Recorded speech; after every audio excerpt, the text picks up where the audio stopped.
Lepo pozdravljeni, dragi gledalci in spoštovane gledalke. V studio smo povabili 23-letno naglušno miss univerz Saro Savnik. Ona se je odločila, da bo osveščala javnost o gluhih kot ambasadorka gluhih. Vprašala bi te, zakaj si se odločila, da boš ozaveščala javnost o gluhih? Živjo, hvala za povabilo v vašo oddajo. Odločila sem se prav zaradi tega, ker sem sama tudi naglušna, kot ste v zadnjem času v medijih slišali mojo zgodbo.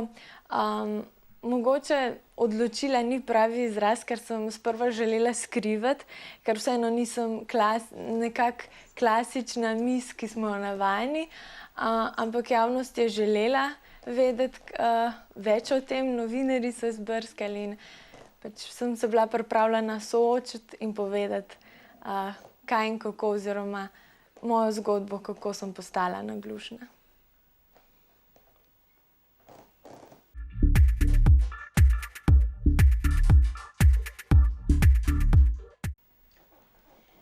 Zdaj pa prosim povej zgodbo, če lahko, kako si naglušna postala. Jaz sem leta 2005, 14. novembra, z vlakom potovala v Maribor. Jaz sem takrat opravljala oziroma še hodila v srednjo šolo v Maribor za oblikovalko oblačil. In na vlak je stopil en fant, ki je preden je izstopil iz vlaka, odvrgel in brcnil petardo vame. Ta je počela v neposredni bližini mojega levega ušesa, ampak zaradi tega, ker sem bila v zaprtem prostoru, ker se to logično nisem pričakovala, sem utrpela veliko izgubo in poškodbo levega ušesa, žal pa tudi desno ni ostalo zdravo in je pač utrpelo določen odstotek poškodbe.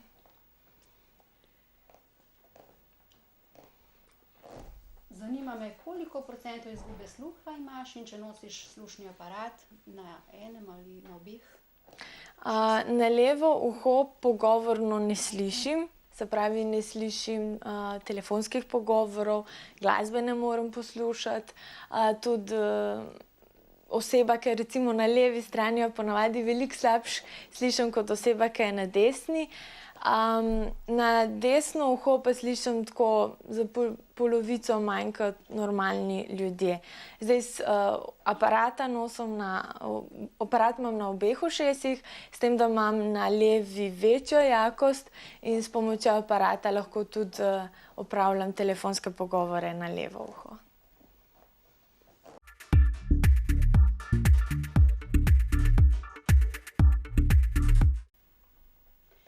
Rada bi te še vprašala, ko si oglušela oziroma ko si postala naglušna, kakšen šok je bil to, kako si se s tem spopadala? Zelo težko. Na začetku zelo težko. Tako kot ste rekli, bil je šok. Težko sem se privadila, da oziroma zaradi sekunde enega poka ne slišim več.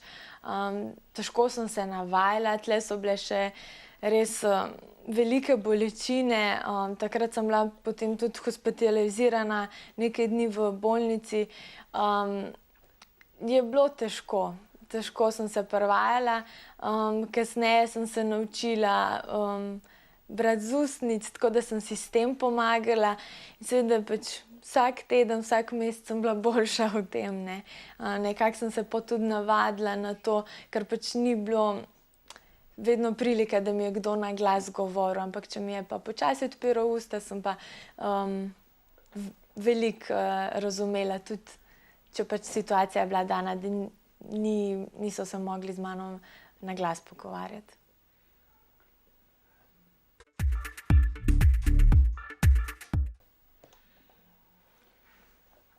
Zdaj pa, če bi lahko povedala, kako si sprejela slušni aparat in kdaj si ga začela nositi? Dobila sem ga šele 2 leti pa pol nazaj, se pravi, ga nimam od samega začetka moje poškodbe in naglušnosti.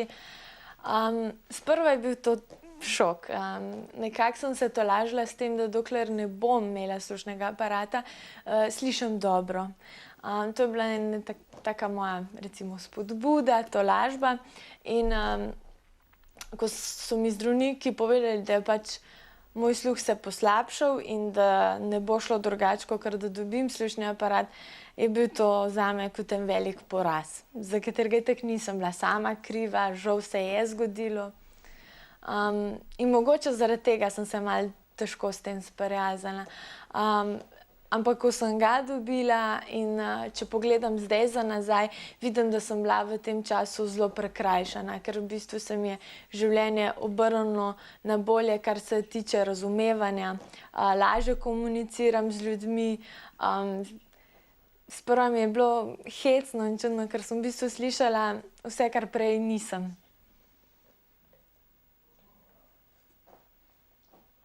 To pomeni, da bi tudi drugim priporočala, če imajo tako v bistvu izkušnjo, da bi nosili aparat. Zagotovo, ker je lažje, je veliko lažje komuniciraš, ne vem, slediš pri pouku, na faksu recimo, je bistvena razlika, kakor da ti slišiš nekaj na pol ali pa se zanašaš na to, ne vem, kar vidiš ali pa je zapisano na tabli recimo, ne. Jaz sem se prej dosti bolj mogla biti pozorna na te stvari, kakor sem recimo mogoče zdaj.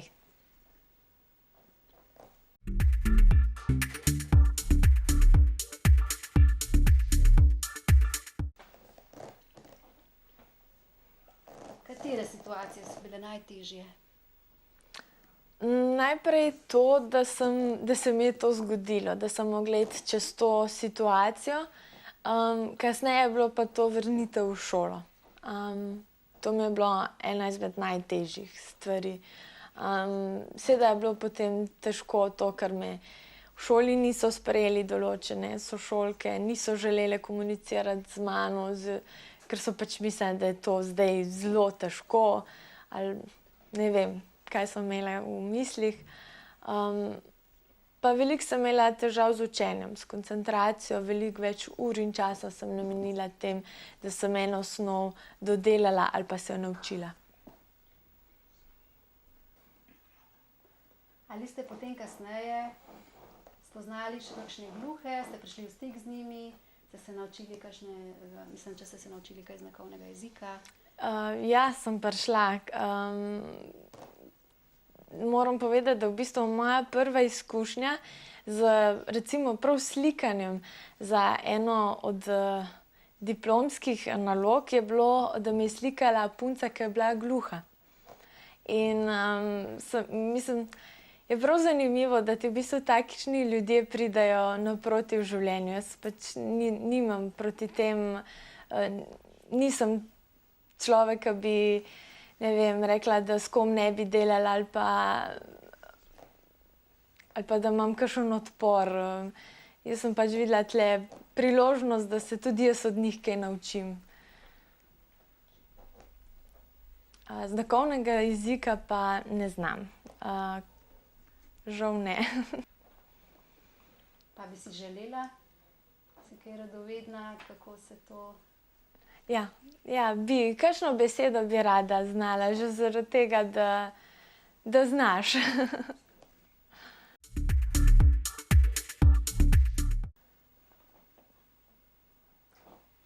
In v bodoče, če bi recimo se srečala z gluhimi, bi rada šla v kakšno organizacijo, kjer so gluhi?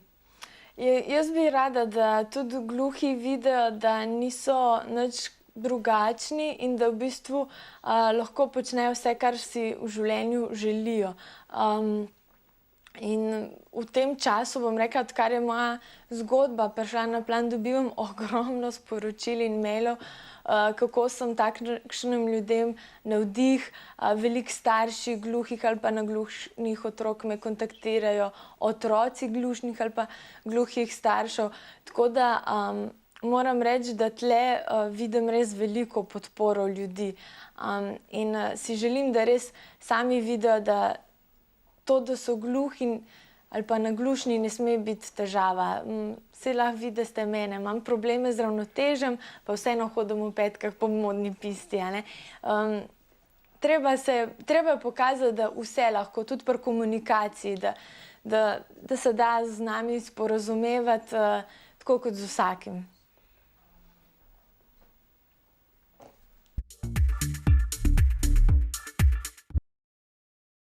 V nadaljevanju vam želim predstaviti gledalcem Saro. V letu 2009 je bila izbrana za najobetavnejšo modno oblikovalko na srednji šoli. Leta 2013 je bila v oddaji Bleščica. Kakšna je ta oddaja pravzaprav? To je oddaja o modi. Jaz sem v bistvu bila predstavljena kot ena izmed nadobudnih oblikovalcev, ki je zmagala tisto sezono. To je pa bilo v bistvu tako, da sem svoje izdelke tja poslala, fotografije svojih izdelkov, in oni so naredili v bistvu, so izbrali najbolj primerne in za tiste so v bistvu potem lahko obiskovalci te spletne strani glasovali.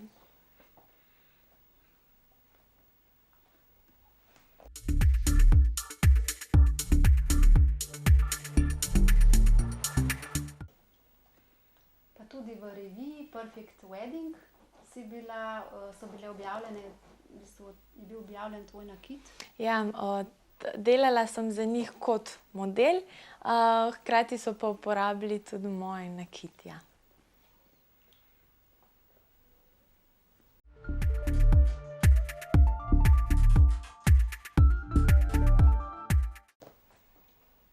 Povej nam tvojo strast do oblikovanja in kakšne cilje imaš v prihodnosti glede tega?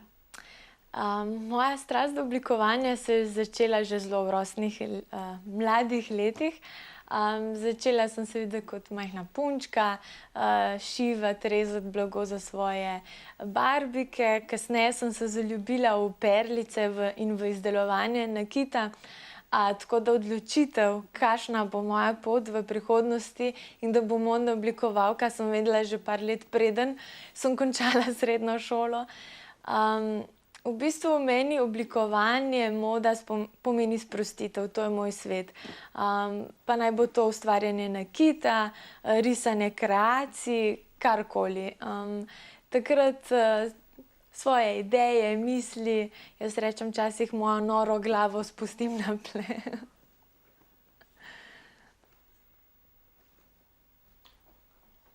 Kakšne cilje imaš za prihodnost v zvezi z oblikovanjem? Ja, trenutno bo moj nakit v eni izmed trgovin v Ljubljani. To je prvi tak manjši korak. Kasneje pa vam lahko zaupam, da pripravljam kolekcijo za spomlad, ki bo v bistvu luč uzrla spomladi. Ampak kaj več bi pa, bom rekla, naj ostane skrivnost, ker je veliko enih idej in projektov, ki jih je treba še speljati, ampak vas bom o tem obvestila.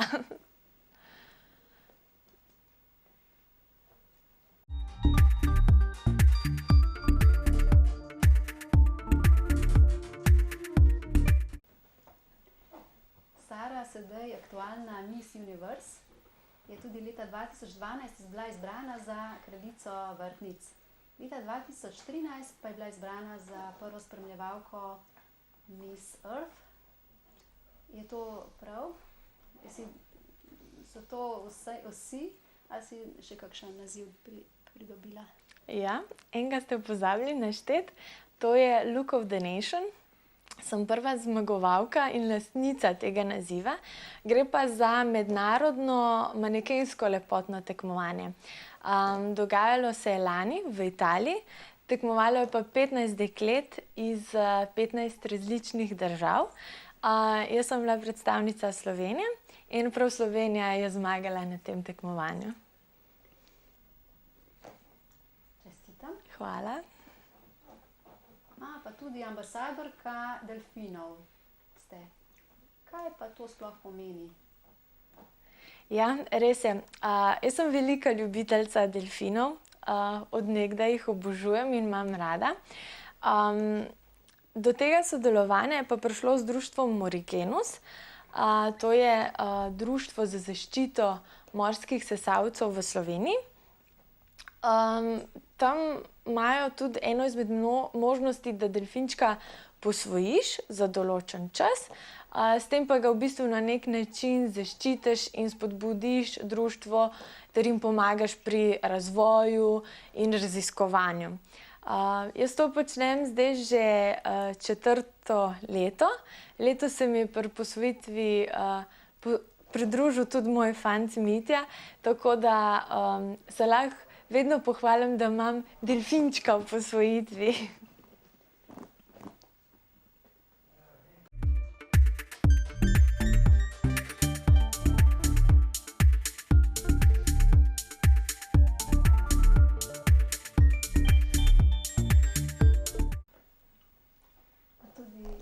Kateri je tvoj najljubši kreator modni?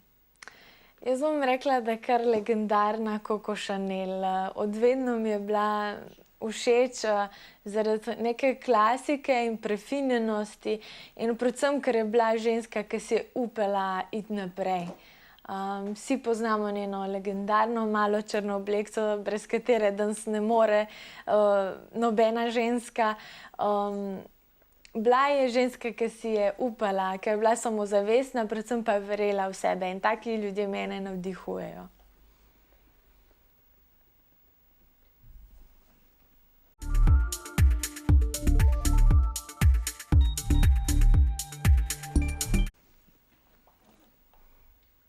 Kaj je tebi prinesel naziv Miss Universe?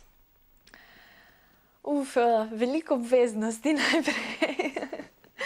Ampak vmes sem spoznala nekaj res odličnih ljudi, stkala kakšno novo prijateljstvo, predvsem pa trenutno delamo na tem, da spoznajo moje delo, da vidijo, da nisem samo ena navadna miss, ki zna samo po pisti hoditi, ampak da imam tudi druge, recimo tem, vrednote in pa talente.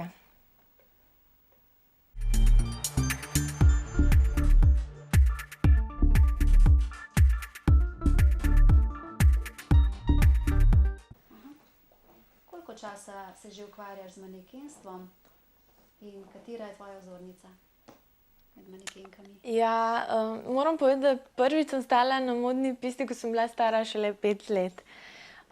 Takrat sem bila kot otroški model. No, čez 15 let, pri 15 letih, se pravi 10 let pozneje, pa me je ena oblikovalka opazila na eni modni reviji, predstavila me agentu in takrat se je, recimo temu, moja pot začela. Zdaj, kakšne posebne vzornice nimam, so mi pa zelo všeč recimo manekenke, ki nastopajo na modnih revijah Victoria's Secret, ker so res tako,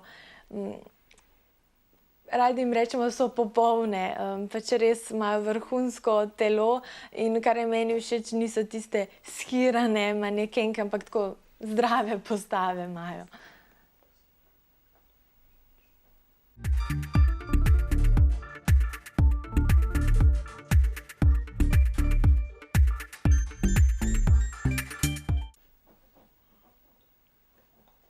Zdaj bi te pa še vprašala, kako skrbiš za svojo postavo, ali imaš kakšno posebno prehrano, kakšno vadbo? Če sem iskrena, za svojo postavo nekaj drastično ali pa obsedeno ne skrbim. Poskrbim, da popijem dovolj vode, da se glih ravno ne nažiram, če lahko tako rečem, s to hitro prehrano, s kakšnimi nezdravimi prigrizki, ker je moj fant kondicijski in prehrambeni trener, v bistvu veliko tudi skupaj trenirava ali pa greva v fitnes, tako da lahko rečem temu, da imam kar osebnega trenerja.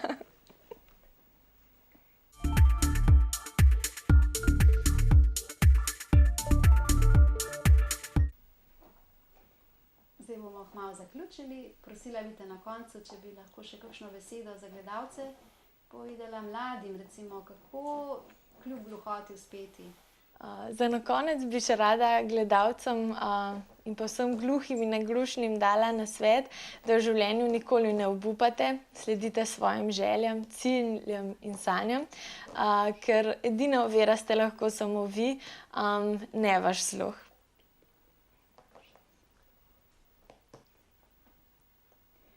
Zelo se zahvaljujem za to, da si prišla k nam, da si nam povedala svojo zgodbo.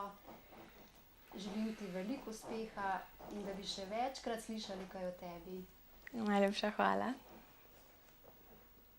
Tudi vam, dragi gledalci in gledalke, hvala za pozornost. Nasvidenje.